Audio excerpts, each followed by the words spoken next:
I did not think that I was going to get my energy to this update, but it seems like I am because I didn't even know Digimon even talked about a new Warframe. To be honest, I wasn't even interested in the dev streams, so I kind of honestly lacked on any information that was going to be put in the game for this new update, Techno Rot or Techno Site, Coda weapons, and all this other stuff. I already knew about all that from previous updates, but didn't think I was going to really give my energy to this.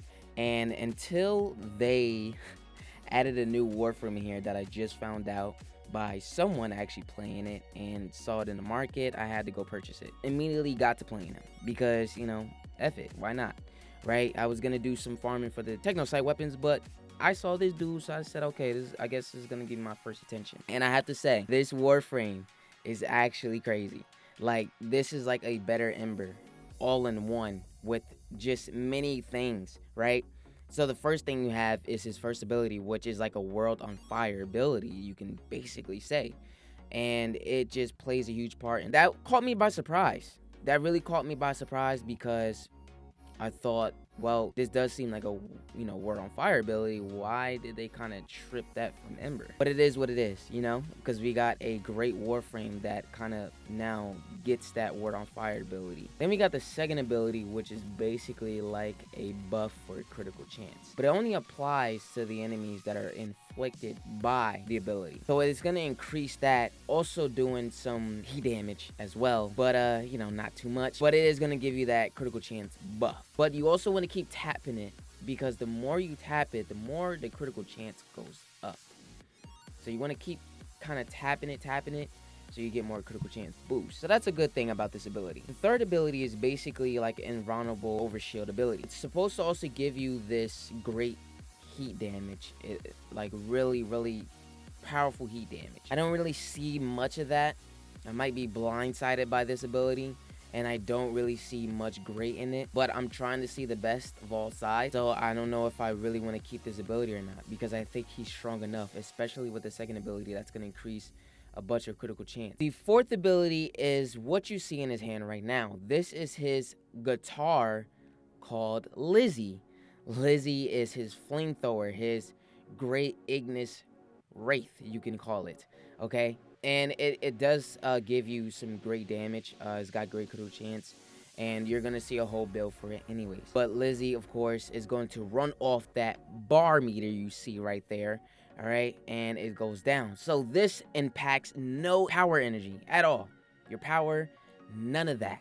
Doesn't impact any of that. It just impacts that. The first ability is going to impact that though. So as you keep that little, you know, meter that's moving there, you want to hit it on that bar, so that bar builds up the fourth ability.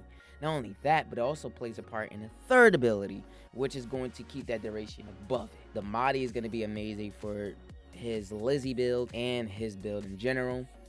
And I think this might be the one next flamethrower heat guy that we see in the game who's a guitarist. Weird dude, but however, he impacts something great inside of him, all right, which is his Lizzie and just abilities in general.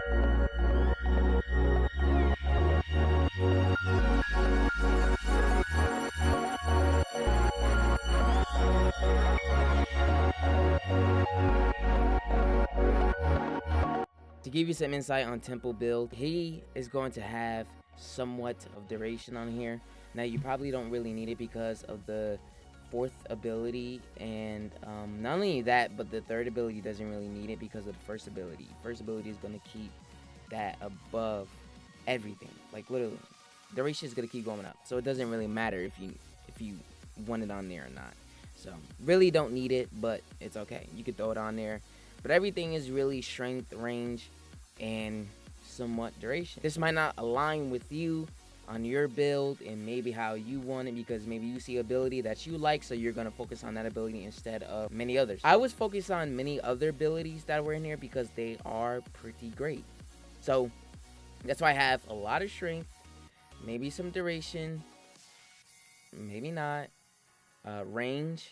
So that's why that is set up like that. But it always depends on your gameplay. If you are looking for some really great Archon shard advice, probably these two are not going to be maybe a go-to for you, but I would say Energy Max for sure. Throw more on there, You want to add much as possible. Depending on how you play, that is going to be up to you how you have it. This, honestly, you don't really need. I think I got good enough strength, but I thought, hey, more strength, more the better, you know? And there's other things, of course, that takes a huge part in adding more strength is for the first ability and for the second ability. Well, for all of them actually, because all of them is gonna do damage. And then I got the Amber Archon shard, which is Tau Forge. Okay, you need casting speed, okay? Especially for the third ability. Now, I don't know if I mentioned it. That is going to be changed for the third ability. The third ability is gonna be opt out for something different, which is gonna be much better probably than a third ability. But hey, it is what it is.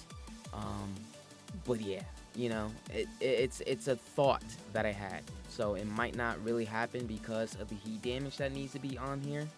So I might just keep that third ability, but there is ability that I can change. Amber Archon shard is going to be regular. It's energy orbs. All right, pick up. It gives 50% effectiveness on that, which is going to add more energy into your, boost it up.